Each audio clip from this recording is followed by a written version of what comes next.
And we are live. Welcome to the Rome Show. I got another podcaster here as the guest today. How you doing? I'm great. How are you doing today? Thank you for having me here. Absolutely. I appreciate you for coming on the podcast. And you got an accent. Are you from a different country or something? Yeah, this is a South African accent. I should have made you guess, actually. That would have been a fun game. I was born in Kiev, Ukraine, grew up and went to school in Cape Town, South Africa. But also after university, I traveled for about 14 years and lived in the States for a bit, in Europe, Bali, Mexico. So it's a little bit of a mix at this stage. Right. And I like to always interview other podcasters on my show. What got you into podcasting?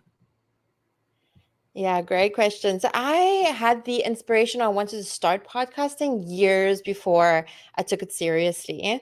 I don't know if you can relate to that or some of your listeners will relate to having the idea. And I even recorded some episodes under a completely different name. I had the name was privilegedaf.com, and the inspiration was to talk about privilege and how to distribute it and all of that, but something with timing just didn't click, and it also, I guess, didn't support my business goals, and so it was a little bit too disjointed. And so now with the Relating Academy, which is my main business, and now linking the Relate with Anna Shilina podcast and the book Essential Relating, and everything is all about relating. And I'm like, well, now is the perfect time to, this idea that was born 4, 5, 6 years ago to actually make it happen. So it's my whole thing in life is about relating. So I thought it was like the best tool to relate with people and really I get so much out of it, and I love sharing all things connected to relating with other people as well. Right. Super fire. And exactly how long have you been doing it? So the way the podcast is now, it's only been about 4 or 5 months, and so it's pretty new. Like I said, I had recorded like my very first episodes, yeah, 2018, so 6 years ago, maybe 5 years ago. So yeah, officially only the way that it's structured now, a few months. Okay, so pretty fresh. What's Yeah. one of your favorite things that you've done so far with your podcast? One of my favorite things with my podcast, it's just the connection, I'd say, with people. You can reach out. There's nobody in the world that is too out of reach, too high status, too, there's no one that's too out of reach for you to say like, hey, I have a podcast and like let's have a chat. So my favorite thing is actually connecting with people that I may not have been able to connect with any other day. So that's really fun. Right. How many episodes you got out so far? So I'm releasing my fourth one this week. So like I said, it's pretty fresh still. Um, my my main aim is to get to like 10 at the beginning, because they say like 95% of podcasts are like, don't go beyond 10. And if you're like have more than 10, you're like in the top 5%. So the first step is to get into the top 5%. And I really believe that if I just stick with it, the thing is like, to be completely honest, the podcast isn't a revenue generating thing at the moment, right? So sometimes I prioritize my revenue generating activities in my businesses, and so that's the only thing that kind of like holds me back from producing more episodes at the moment. But yeah, as soon as I get to those first 10, the next thing, because I love gamifying things, so the next goal will be to start to really be much more consistent with it. So like weekly drops of episodes, and just like and just setting myself up for success, going like, okay, let's get 10 out, and then let's get to consistency, and then the next step and the next step and the next step. So that's where I'm at right now. Super fire. And it's on all podcast platforms like Apple, iTunes, and all that. Yeah, mostly on YouTube and Spotify. I'm having a Interesting. glitch in the matrix with with the Apple store, so the Apple stuff. So if you Google "relate with Anna Shalina," you'll find it, or YouTube mostly and Spotify. Okay. And right now, like as far as like running your podcast, is it just you, or you got some help, like a team with you? Right now, I'm learning all of the ropes. So I get to experiment with the editing. I do have some people that, I can tap on the shoulder and they can do it for me, but I actually really enjoy learning the things, and making it, like, really giving it my own flavor, because as soon as you delegate, I 1,000% believe in delegation. There's nothing that I love more than delegation. But at the beginning, which is where I'm at, I really believe in learning the ropes and then being able to delegate from a place of experience, of knowledge.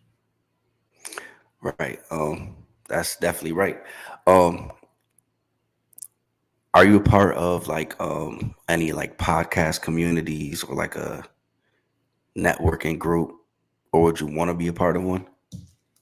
Yeah, great question. I was part of, I think it's called Podcast Collab. I'm not sure if you heard of them. I did. And I'm a part of a few Facebook groups here and there. So yes and no. I'm not the most active member of these communities. I'm very deliberate with who I want my guests to be on the topics of building great relationships and relating. It's broad because we talk about relationships and relating in business as well as personal, but I like to be quite specific about who I invite on. And so in that sense, I have a pretty great network of entrepreneurs, from like networking in the past and everything. So I haven't really had like a great need to be like super active in some of these communities, but they are there for a reason, and you can build some really great connections there. Yeah, those are very important. Helps out too. Yeah. Yeah. So, what's some things that you want to do that you haven't done yet? What are some things that I want to do that I haven't done yet? That's a great question. One of the things on the books for 2024, but I have not put a date down, or not exactly, it's not exactly outlined, but one of the things I want to do is run a relating summit. So, a summit, an event that's going to be both virtual and in person on the topic of relationships. It's dope and stuff like that. It's a thing. Hmm. Yeah, yeah, it's a great platform to bring people together, and people who have, an interest in the same topic, and learn from other people and teach. And yeah, so, and I love events. I used to have an events company, so having a space and physical presence and events, yeah, is one of my favorite things. Right. So I like to ask my guests like motivational questions sometimes. Hmm. What's a few things that you do on a day you feel off to make yourself feel back on? Oof, that's a good one. Some of the things that I do when I feel off.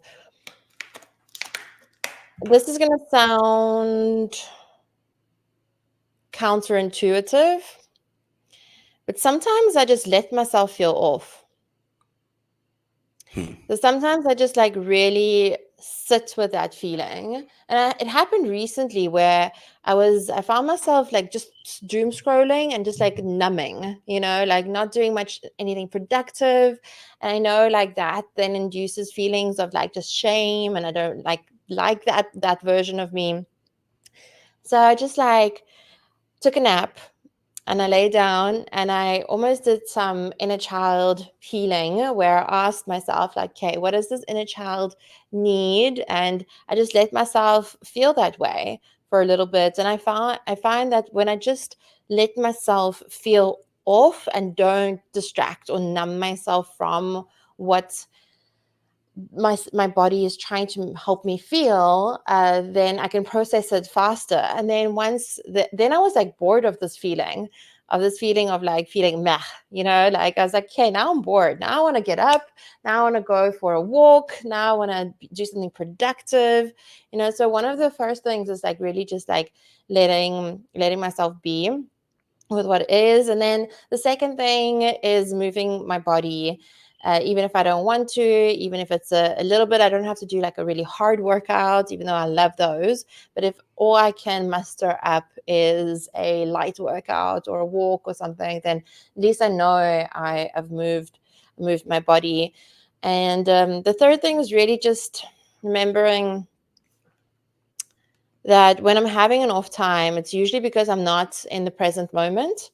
It's usually because I'm either anxious about something in the future. So I have like lots of anxiety and overwhelm and I feel like frozen or something. Or I have some kind of story of the past, right? So something that's like making me feel not so great about myself. And so the more just take a deep breath and remember to get back into the now, and that there's not many, if any, problems in the now. And it's a practice, right? And the first time I'll be like, screw this now, like whatever, like, it's not all like whatever. But then the more I'm like, okay, let's get back into the now, let's get back into the now, into the present moment, into the present moment, the better and better I start to feel, and the more power and energy I start to have, because power and energy is always in the present moment. It's never in the future and it's never in the past. So the more I can bring myself into the present, into the now, the more energy and power I have to do the things I know I need to do. So to go for that walk, to do that movement, to finish that project, to whatever it is, it all comes from that present moment. Right. So you like kind of like let the nature, like let the natural feeling go away. You don't try to force it. Yeah. The first step, yeah, exactly, is to honor it. Honor that there's a part of me that wants to feel this way, and just really try to understand where that comes from. You know, sometimes I'll have a feeling where I'm just like being a rebellious teenager, right? Where I'm like, I just don't want to do anything and I just want to procrastinate and all of that. And then I just let myself be that rebellious, procrastinating teenager, and that's fine. But if I let myself do that, then that gets boring really quickly. And then I can tap back into being an adult and doing what I need to do. Right. Um, who's been your influential mentor, like to want to do like podcasting? Who's like somebody? Was it somebody you've seen another podcast? You're like, oh, I want to do that. In 2019, I went to an event called A Fest, which is run by a company called Mind Value. Are you familiar with Mind Value or A Fest? The AFES sounds so familiar. Yeah, so Mind Valley Yeah. is like a personal development company. They have all of these different courses and they have this festival. It's short for Awesomeness Fest, I think, A Fest. And in 2019, I met, I think his name is Sean Stevenson from the Model Health Show. Are you familiar with him? Mm-mm. He's got this podcast that's focused on all health things. So from food to sleep to movement, all these things. And I went to one of his workshops, something where he said when he started podcasting like years and years ago, um, and the gist of the message that he shared was everyone else just stopped doing it. The only reason why he has a successful podcast today is because he just continued. That really like stuck with me, that if you just stick with it and continue to do it, eventually the listeners come and the subscribers. You have to get good, you have to provide value, obviously, and really like up level yourself. There's this thing that I really value about, if you run, say you run 10 miles a day, right? Or I don't know how much miles are, because we have a different system here.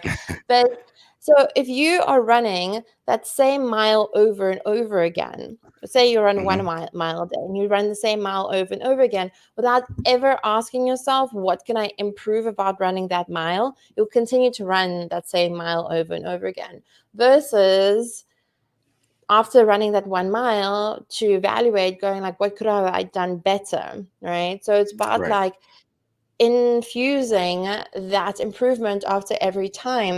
And it's something that Mr. Beast actually does exceptionally well, is like, and he talks about it quite a bit. It's not just like putting out videos, but after each video going like, what worked, what didn't, what can I do better, what can we cut out, and really using each step as a tool for growth, you know. Right. Um, what's some things that is like you really, really, really want to do, but it's not, you can't do it right now, but you really want to do it. Like with your podcast, turn it to a big company, um, get like full staff. Mm. I would love a full on studio. I would love to be able to like walk into a studio, have physical production, you know, where someone can come into the studio and we'd be recorded in the studio. That would be a dream come true. And the second thing that I'd love with my podcast is to monetize it, to make it a revenue generating activity in my business. Those are the two things, but I want to do it with the revenue generating thing. I really don't like the ads like that everyone else does on their podcast. So I want to find a creative way for it to generate revenue without the annoying ads. So that is my mission, and I haven't figured it out yet. So we'll see what that looks like. Yeah, it's tough. I'm still figuring it out myself. Um, it's hard, but you know, it can happen. Are you Yeah. what what social medias do you use? I'm primarily on Instagram and YouTube. And then secondary, I'm on LinkedIn and TikTok. Okay. No Twitter. I tried to get into Twitter or X so many times, but yeah, I haven't cracked that code at all. Are you a Twitter fan? Yeah, that's like my number one. Oh Twitter, wow, yeah, Instagram, and amazing, just started using TikTok. amazing. All right, Yeah. well, I'll look into it for sure. Right. And I really appreciate you for coming on the podcast. Thank you so much for having me. Yeah, I'm excited for where your podcast is going to go and the future of podcasting as well. It's still very much in its infancy, and yeah, very very exciting Yeah, definitely. We gotta do a part two soon. for sure. And I be doing like these small online podfests. It'd be like about five of us, and we connect. We do like a probably like a 30-minute hour show, and we just share what we know and just kind of build. And would you be down to be a part of that? Yeah, I could definitely look into it. Okay, I'll send you the info. Perfect. Thank you so much. I really appreciate it. All right, definitely. I definitely keep in touch. For sure. Thank you. Welcome. Have a good one. You too. Peace.